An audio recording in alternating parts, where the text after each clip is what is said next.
कोलकाता कांड के बाद पूरे देश में बेटियों से दरिंदगी को लेकर आक्रोश है। बेटियों की सुरक्षा और इंसाफ की मांग को लेकर विरोध प्रदर्शन हो रहे हैं।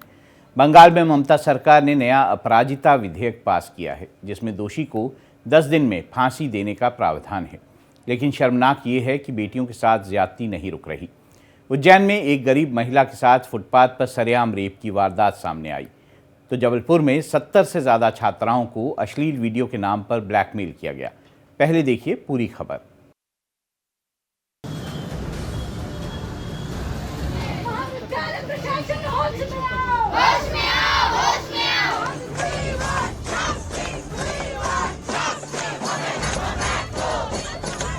मध्य प्रदेश में रोज 18 बहनों के साथ किसी न किसी प्रकार के बलात्कार, अत्याचार, अनाचार होते हैं। अगर किसी ने सबसे पहले कानून बनाकर इन्हें दंडित करने का प्रयास किया है तो भारतीय जनता पार्टी की सरकार ने किया। जीतू पटवारी जी।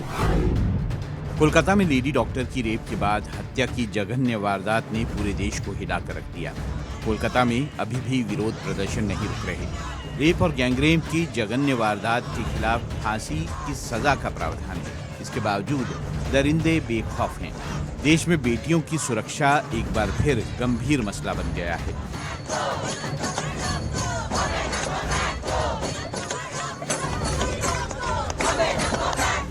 आरोपों प्रत्यारोपों के बीच महाकाल की नगरी उज्जैन से ऐसी जघन्य वारदात सामने आई है कि हर कोई स्तब्ध रह गया। कोयला फाटक इलाके में कचरा बीनने वाली गरीब महिला के साथ सरेआम दिन दहाड़े फुटपाथ पर रेप हुआ है। बेशर्मी की हद तो ये है कि सड़क पर गुजरते लोग दरिंदगी का वीडियो बनाने में मशगूल रहे।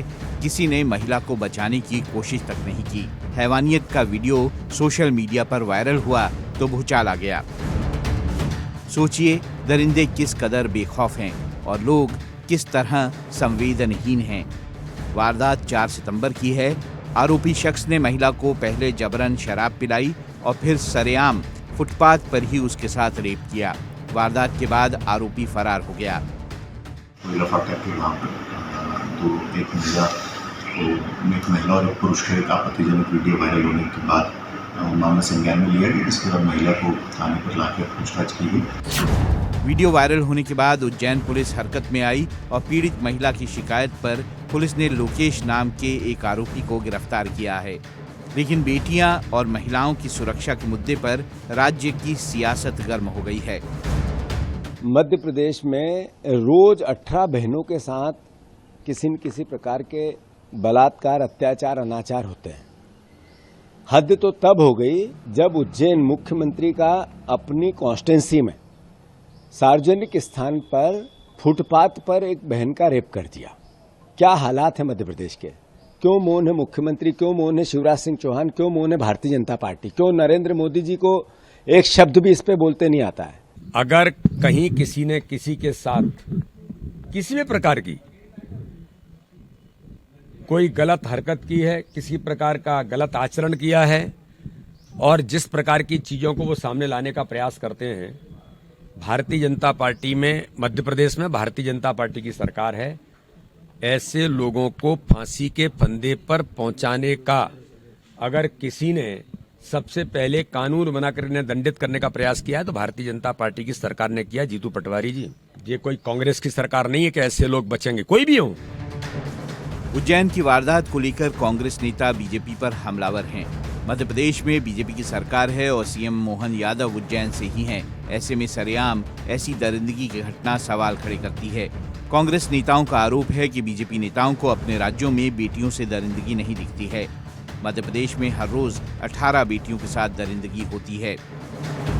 ये तो एक उज्जैन का है, पूरे प्रदेश में हर जगह महिलाओं का मामला सामने आ रहा है। ये जो कानूनी व्यवस्था है पूरी ठप है और आज जनता इसकी पूरी गवाह है। मैं तो कह रहा हूं कि ये लूट, रेप,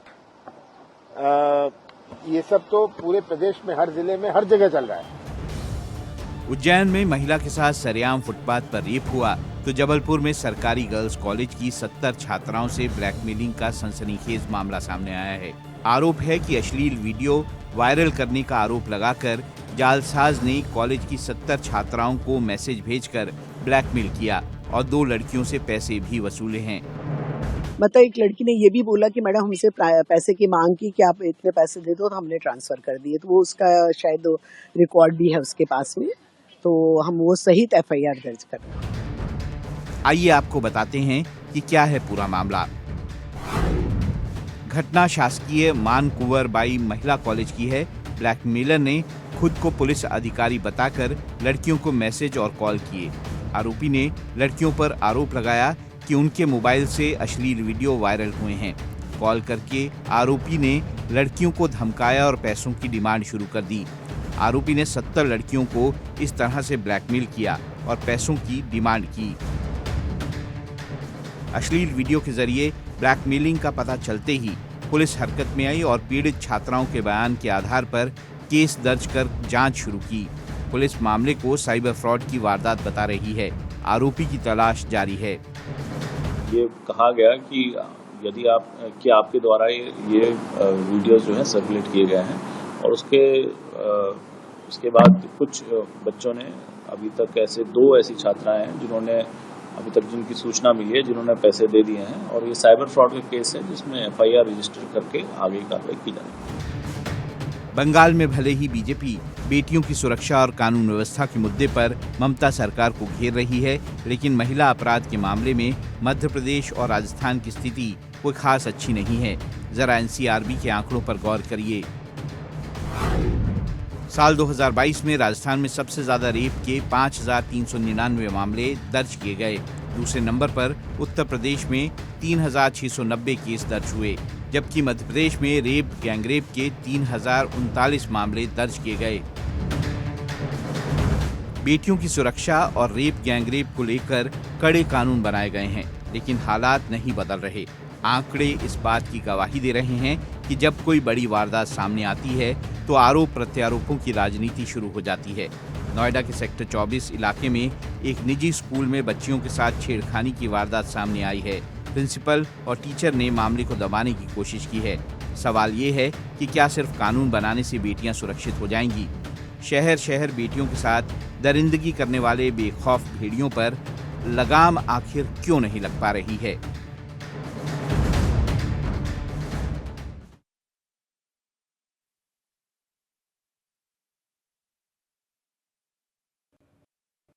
अब इस खबर का दूसरा पहलू देखिए। महिलाओं और बेटियों से दरिंदगी के लिए कानून और पुलिस से ज़्यादा हमारा समाज जिम्मेदार है। उज्जैन में जिस तरह से सरेआम महिला के साथ रेप हुआ और लोग बेशर्म बनकर वीडियो बनाते रहे, ये वारदात बताती है कि बेटियों की सुरक्षा को लेकर समाज किस तरह संवेदनहीन है। नोएडा में बच्चियों के साथ स्कूल में छेड़खानी होती है और स्कूल की प्रिंसिपल और टीचर मामले को दबाने की कोशिश करते हैं। जब तक समाज में इस तरह मूक दर्शक लोग बने रहेंगे, तब तक बेटियां महफूज नहीं होंगी।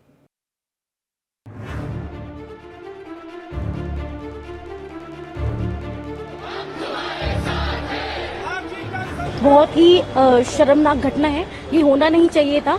जो भी हुआ है वो बहुत ही दर्दनाक है। हम इसीलिए हमारे अंदर इतना आक्रोश भर गया है कि हम लोग बिल्कुल सड़क पे उतर आए हैं।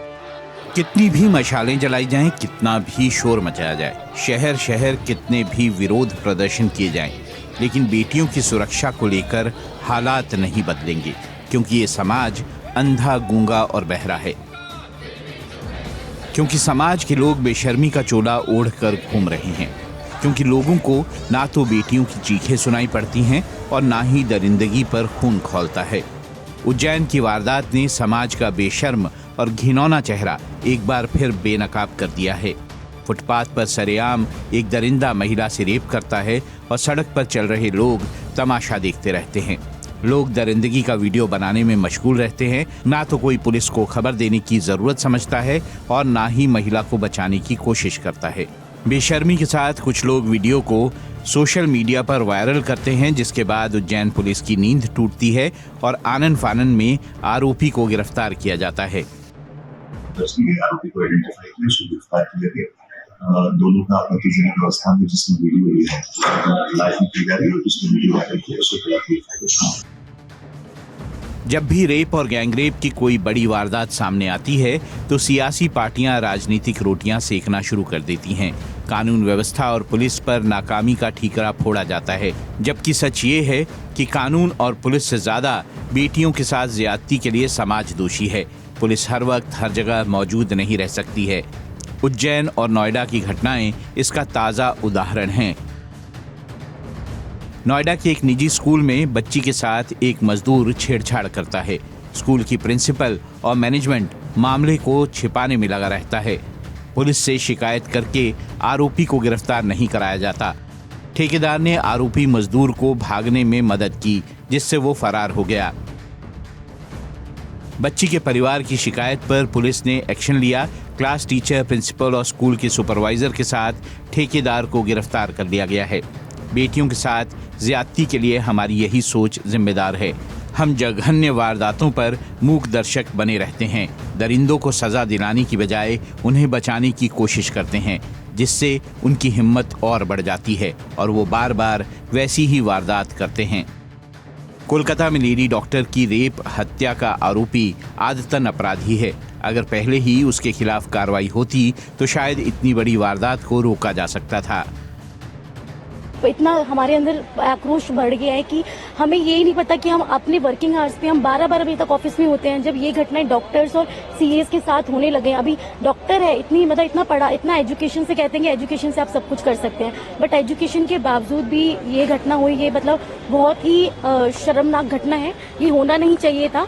जो भी हुआ है वो बहुत ही दर्दनाक है। हम इसीलिए हमारे अंदर इतना आक्रोश भर गया है कि हम लोग बिल्कुल सड़क पे उतर आए हैं। जब तक ऐसी घटनाओं को रोकने के लिए समाज के लोग आगे नहीं आएंगे और दरिंदों को सबक नहीं सिखाएंगे, तब तक कितने भी कानून क्यों ना बना दिए जाएं, हालात नहीं बदलेंगे। कोलकाता में आरजीकर कॉलेज में रेप मर्डर की वारदात के बाद ममता सरकार अपराजिता महिला एवं बाल विधेयक 2024 लेकर आई है। इसमें रेप के सभी मामलों में अधिकतम फांसी की सजा का प्रावधान किया गया है। नए संशोधन विधेयक में पॉस्को एक्ट के प्रावधानों को भी लिया गया है। इससे पहले आंध्र प्रदेश और महाराष्ट्र में भी ऐसे कानून बनाए जा चुके हैं। सवाल ये है कि क्या इस तरह तमाम कानूनों की जरूरत है? निर्भया कांड के बाद बेटियों के साथ दरिंदगी को लेकर कड़ा कानून बनाया गया, लेकिन हालात नहीं बदले, क्योंकि महिलाओं और बेटियों को लेकर समाज की सोच नहीं बदल रही। समाज को बदलने के लिए पहले हमें खुद को बदलना होगा, अपनी सोच बदलनी होगी। आज भी हम बेटे बेटियों में अंतर करते हैं, बेटों की हरकतों पर पर्दा डालते हैं। जिस देश में रेप गैंगरेप के आरोपियों और दोषियों का स्वागत फूल माला से होता हो, जहां आज भी रेप गैंगरेप पीड़िता को हे दृष्टि से देखा जाता हो, पीड़ित लड़की की आवाज़ को दबाया जाता हो और उसे ही वारदात के लिए जिम्मेदार ठहराया जाता हो, वहां कभी हालात बदल भी नहीं सकते हैं।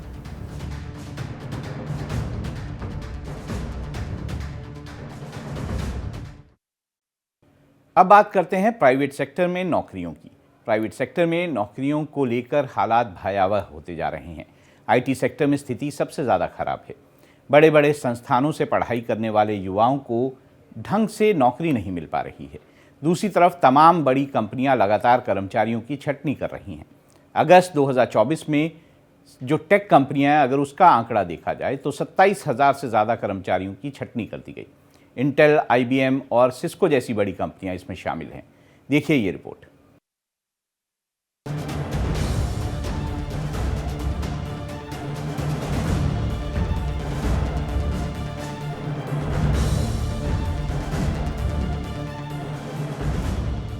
एक तरफ बेतहाशा महंगाई और दूसरी तरफ हाथ से जाती नौकरी। देश के मध्यवर्गीय परिवारों पर दोहरी मार पड़ रही है। सरकारी विभागों में नई भर्तियां हो नहीं रही और प्राइवेट सेक्टर लगातार कर्मचारियों की छंटनी कर रहा है। आईटी सेक्टर में हालात सबसे ज्यादा खराब हैं। आइए जरा आंकड़ों पर नजर डालिए। अगस्त महीने में भी आईटी कंपनियों ने नौकरियों में कटौती जारी रखी और आईटी सेक्टर में 27,000 से ज़्यादा कर्मचारियों की नौकरी चली गई। पिछले महीने 40 से ज़्यादा कंपनियों ने छंटनी की घोषणा की। इसमें इंटेल, IBM और सिस्को जैसी बड़ी कंपनियां और कई छोटे स्टार्टअप्स शामिल हैं। साल 2024 का पूरा आंकड़ा देखें तो आज तक 2024 कंपनियों ने 1,36,000 से ज़्यादा आईटी कर्मचारियों को नौकरी से निकाला है। कर्मचारियों की छटनी का ये आंकड़ा आईटी सेक्टर में गंभीर संकट की ओर इशारा कर रहा है। पिछले एक साल में देश की टॉप 6 आईटी कंपनियों से ही 72,000 से ज्यादा कर्मचारियों की नौकरी चली गई। देश की 3 सबसे बड़ी आईटी कंपनियां टाटा कंसल्टेंसी सर्विसेज, इन्फोसिस और विप्रो में भी पिछले एक साल में 64,000 कर्मचारियों की छटनी की गई है।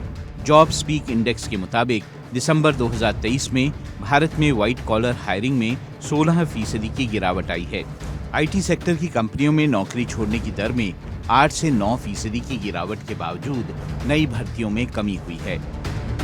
रीजन बीइंग बहुत सारे कंपनीज में लेऑफ्स ग्लोबली हो रहे हैं, इंडिया में भी हुए हैं। इसके मेजर कारण है फाइनेंशियल कंस्ट्रेंट्स आ रहे हैं, इकोनॉमिकल अनसर्टेनिटीज़ हैं, वॉर है, political instability in different countries हैं।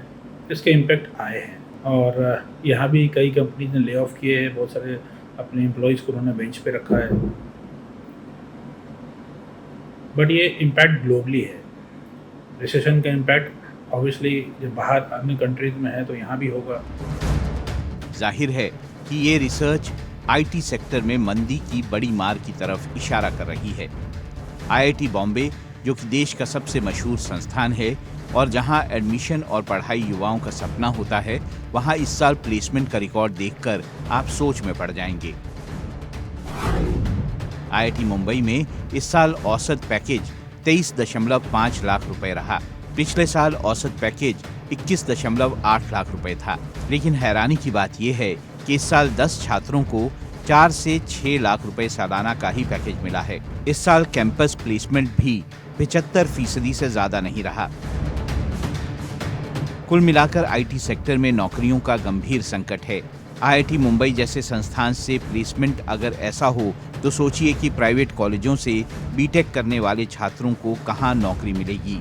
इस बार विदेशी कंपनियां कैंपस प्लेसमेंट के लिए कम आई, जिसकी वजह से ऐसे हालात बने हैं। वो एमएसएमई यूनिट्स की इतनी ग्रोथ हो नहीं पा रही है, मैन्युफैक्चरिंग में इतनी ग्रोथ हो नहीं पा रही है।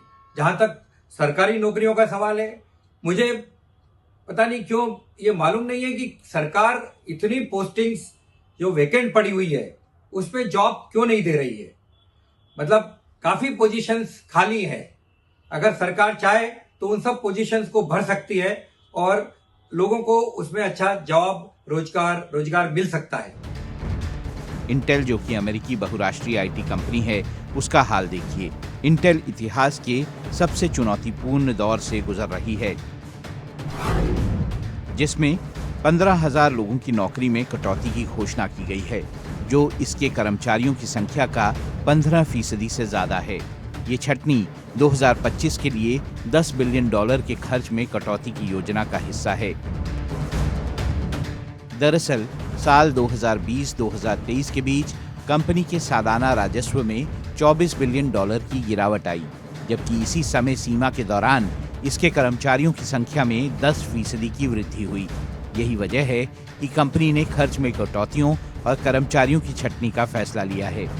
सिस्को सिस्टम्स भी 6,000 कर्मचारियों को नौकरी से निकाल रहा है, क्योंकि कंपनी का फोकस एआई और साइबर सुरक्षा पर केंद्रित है। आईबीएम ने चीन में अपना रिसर्च और डेवलपमेंट कार्य बंद करने का फैसला लिया है, जिससे 1,000 से ज्यादा कर्मचारियों की छटनी हुई है। जर्मन चिप निर्माता कंपनी इन्फिनियन ने भी बड़ी कटौती की योजना बनाई है और 1,400 कर्मचारियों की छटनी की तैयारी में है। एप्पल ने भी अपने सर्विस सेक्टर से करीब 100 कर्मचारियों को निकाल दिया है, जिसमें एप्पल बुक्स ऐप और एप्पल बुक स्टोर टीमें शामिल हैं। बड़ी बड़ी कंपनियों से लगातार छटनी और कम होती नई नौकरियां युवाओं को टेंशन दे रही हैं। सवाल ये है कि आईआईटी की पढ़ाई करने वाले युवाओं का भविष्य क्या होगा। अब इस खबर का दूसरा पहलू देखिए। आईटी सेक्टर भारत में सबसे बड़े जॉब प्रोवाइडर्स में से एक है। टीसीएस, इन्फोसिस और विप्रो जैसी कंपनियां हर साल लाखों युवाओं को रोजगार देती हैं। इनमें बड़ी संख्या फ्रेशर्स की होती है, लेकिन इन कंपनियों के ज़्यादातर क्लाइंट बेस पश्चिमी देश हैं और पश्चिम देश लगातार मंदी की मार झेल रहे हैं, जिसका असर आईटी सेक्टर पर भी पड़ा है और तमाम बड़ी कंपनियां घाटे की वजह से छटनी को मजबूर हैं।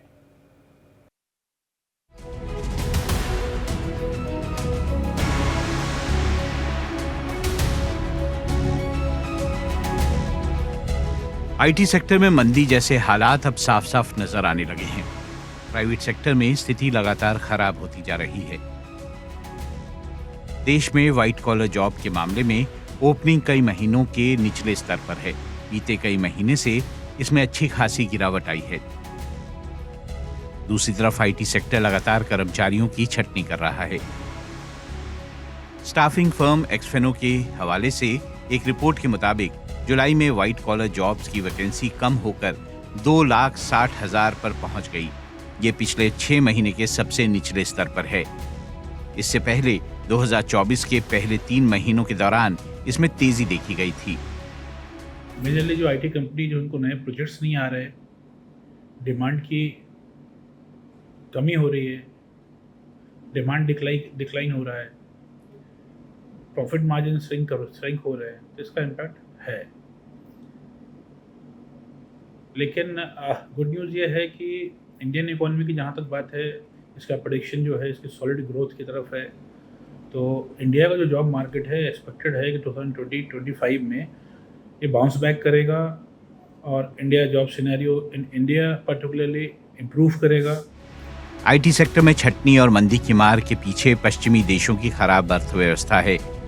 पश्चिमी देश लगातार मंदी की मार झेल रहे हैं। देश में टीसीएस, इन्फोसिस, विप्रो जैसी कंपनियां हैं जो हर साल लाखों लोगों को रोजगार देती हैं, लेकिन पिछले 1 साल से ये कंपनियां लगातार छटनी कर रही हैं क्योंकि पश्चिमी देशों में स्थिति अच्छी नहीं है और इन कंपनियों के क्लाइंट ज्यादातर पश्चिमी देशों के ही हैं। छटनी पर टीसीएस ने कहा कि अमेरिकी ग्राहक खर्च में लगातार कटौती कर रहे हैं। आईटी कंपनियों के निवेश में लगातार कटौती हो रही है। 2023 की पहली तिमाही में आईटी कंपनियों में सिर्फ $6 बिलियन का निवेश हुआ, जो कि 2022 की तुलना में 36% कम है। हिंदुस्तान का प्राइवेट सेक्टर भी अच्छा परफॉर्म कर रहा है, डिमांड और कंजम्पशन भी अच्छी चल रही है। अप्रैल 2024 की बात की जाए तो जीएसटी कलेक्शन ने बहुत अच्छा रिकॉर्ड बनाया है। 2,10,000 करोड़ की ग्रॉस जीएसटी कलेक्शन रही है। तो हिंदुस्तान में प्राइवेट सेक्टर में जॉब्स हैं, हिंदुस्तान में प्राइवेट सेक्टर में और अपॉर्चुनिटीज़ भी हैं। हाँ, ग्लोबल स्लोडाउन का कुछ इम्पैक्ट हिंदुस्तान की कंपनियों पर भी पड़ता है। यही वजह है कि आईटी सेक्टर मंदी की मार झेल रहा है और आने वाले वक्त में भी स्थिति खराब रहने के आसार हैं। जब तक वैश्विक मंच पर हालात नहीं सुधरेंगे, तब तक प्राइवेट सेक्टर डूबा रहेगा। यानी आईटी पेशेवरों को नौकरी के लिए जूझना पड़ सकता है और छटनी की स्थिति लगातार जारी रह सकती है। इंडियन इकोनॉमी की जहाँ तक बात है, इसका प्रेडिक्शन जो है इसकी सॉलिड ग्रोथ की तरफ है। तो इंडिया का जो जॉब मार्केट है एक्सपेक्टेड है कि 2020-25 में ये बाउंस बैक करेगा और India job scenario in India particularly improve करेगा। इन द मीनवाइल जो जॉब सीकर्स हैं उनको ये करना चाहिए कि वो अपने इस सिचुएशन को ओवरकम करने के लिए कुछ मेजर्स वो ले सकते हैं कि अपने रिज्यूम को ऑप्टिमाइज करें।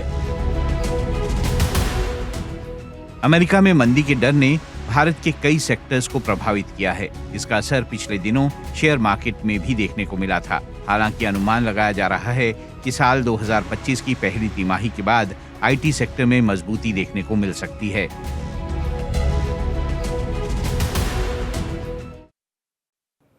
अब आपको दिखाते हैं एक ऐसी खबर जो आपके चेहरे पर मुस्कान ला देगी। कल यानी 5 सितंबर को देश में टीचर्स डे मनाया गया था। टीचर्स यानी शिक्षकों का हमारे जीवन में अहम योगदान होता है। शिक्षक हमारे जीवन में ऐसी छाप छोड़ते हैं कि हम हमेशा उनके एहसानमंद रहते हैं। मध्य प्रदेश के धार जिले में रहने वाले शिक्षक भूर सिंह की कहानी कुछ ऐसी ही है, जिनका ट्रांसफ़र रुकवाने के लिए गांव के लोग हाईकोर्ट पहुंच गए। केस लड़ने के लिए गांव वालों ने 60,000 रुपये चंदा जुटाया। आखिरकार शिक्षा विभाग को झुकना पड़ा और भूर सिंह का ट्रांसफ़र ऑर्डर रोकना पड़ा। ग्रामीणों के मुताबिक भूर सिंह को 24 साल पहले बतौर टीचर मंदसौर के रावटी गांव में नियुक्ति मिली थी। उन्होंने अपनी मेहनत और लगन के दम पर स्कूल की तस्वीर बदल दी। जहां पहले स्कूल में सिर्फ 26 छात्र थे, वहीं बाद में ये संख्या बढ़कर 47 हो गई। गांव की बेटियों को पढ़ाने के लिए भूर सिंह ने बहुत काम किया। उनकी पत्नी भी टीचर हैं। दोनों ने मिलकर लोगों की सोच बदली, जिससे पूरा गांव उनका एहसानमंद रहा। उनके पढ़ाए तमाम छात्र छात्राएं आज बड़े बड़े पदों पर नौकरी कर रहे हैं। ऐसे में जब भूर सिंह के ट्रांसफ़र का ऑर्डर आया तो गांव वाले बेचैन हो गए और ट्रांसफ़र रुकवाने की जिद पर अड़ गए।